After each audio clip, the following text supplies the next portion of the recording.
The gunfire echoed through the shattered streets of Berlin. Smoke rose like ghosts from the dying city, and in the middle of the chaos, an American soldier knelt beside a fallen comrade, holding a blood-stained letter addressed to someone back home. He didn't know who she was. He only knew one thing.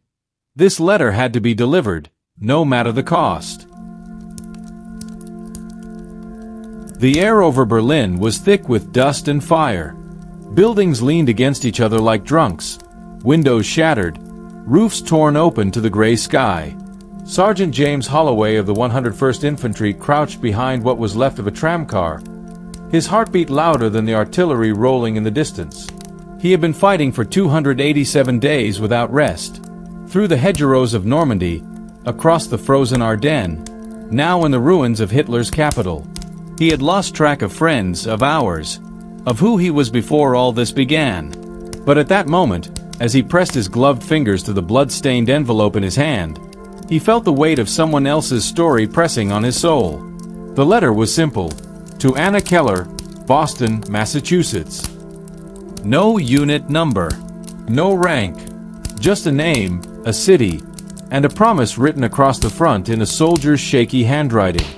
James had found it minutes earlier beside the lifeless body of Private William Keller, barely 19, lying in a crater outside the Reichstag.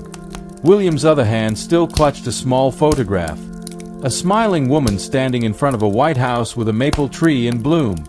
James folded the picture back into the envelope, slipped it into his jacket pocket, and whispered, "I'll get it to her, kid." The words felt heavier than his rifle.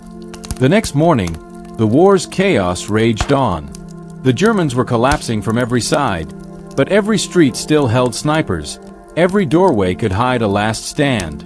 James led his small unit, 6 men now from the original 30, through the broken maze of the city. Private Evans, the youngest, asked, "Sarge, what's the point?" "They're finished." James looked at him.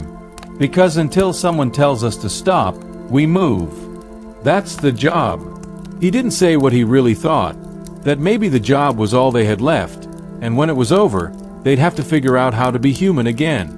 As the sun sank, they reached the Tiergarten. The once beautiful park was a wasteland of twisted trees and burned-out tanks. In the distance, Soviet artillery thundered closer, shaking the ground. James dug into his jacket, touched the letter, and wondered who Anna Keller was. A wife? A sister? A sweetheart? He tried to imagine her opening a mailbox months from now, unaware that the man who wrote to her had died halfway around the world. That night, under the dim glow of a ruined lamppost, James took out a pencil and a scrap of paper from his field notebook. He began to write, not orders, not coordinates, but a note to himself. If I make it out, deliver William Keller's letter. Find Anna. Tell her he fought brave. He folded the note and tucked it beside the envelope. Then he slept for the first time in 2 days, rifle across his chest, the city burning around him. Flashback, 1942, before the storm. 3 years earlier, in a quiet Massachusetts town, James Holloway had been a mechanic. His life was small but steady. Grease-stained hands, Saturday baseball, and a sweetheart named Lydia who worked at the diner across the street. He had never planned to go to war. But when the news came on December 7, 1941, Pearl Harbor attacked. Something changed. The whole country held its breath, and James knew he couldn't stay home. He enlisted 2 weeks later. Lydia cried but didn't stop him. "Promise me you'll come back," she said. "I will," he lied. Training in Georgia was brutal. The heat, the drills, the endless shouting. But James found a strange kind of brotherhood there. Men from farms, cities, and factories, all learning how to survive. Among them was William Keller, the quiet kid from Boston who could play harmonica like an angel. William used to talk about his sister Anna, how she raised him after their parents died. "She's the best person you'll ever meet," he'd say. "Someday when this is over, I'm taking her to the coast. She's never seen the ocean." James would smile. "Then you better make it back, Keller." None of them knew how many wouldn't. Normandy, June 6, 1944. The sea was rough that morning. The gray sky stretched forever, and the world smelled like diesel, salt, and fear.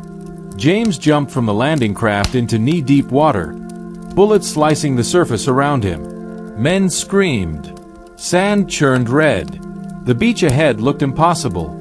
Machine gun nests, mines, smoke. James kept moving. Every step was a choice. Forward meant maybe living. Backward meant certain death. When he finally reached the dunes, he collapsed beside Keller, both of them gasping, ears ringing. Keller laughed through the exhaustion. "We made it, Sarge." "Don't celebrate yet," James said, loading another clip. "We've got a long way to Berlin." They fought their way inland, through hedgerows, villages, forests. For months they barely slept under roofs. Each victory cost more friends. By winter, they were in Belgium. Snow fell silently over bodies frozen in trenches. The Battle of the Bulge nearly broke them. James watched Keller drag a wounded comrade through waist-deep snow, refusing to leave him. That's when James knew. Keller was the kind of man who would die for others. Back to Berlin, April 1945. Now Keller was gone, and James was the one carrying his last words. On April 30th, rumors spread that Hitler was dead. The city shuddered with the noise of collapsing empires. American and Soviet forces were closing from both sides. James's unit received orders to hold their position and wait for command. For the first time in months, there was silence. No orders, no gunfire. Just the eerie quiet of victory approaching. That night, James sat beside a smoldering fire, staring at the letter again. He thought about home, about Lydia. They hadn't written in months. He wasn't sure if she'd moved on. He wasn't sure he could blame her if she had. He opened his notebook and began to write again. "Dear Anna, you don't know me, but I fought beside your brother, William Keller.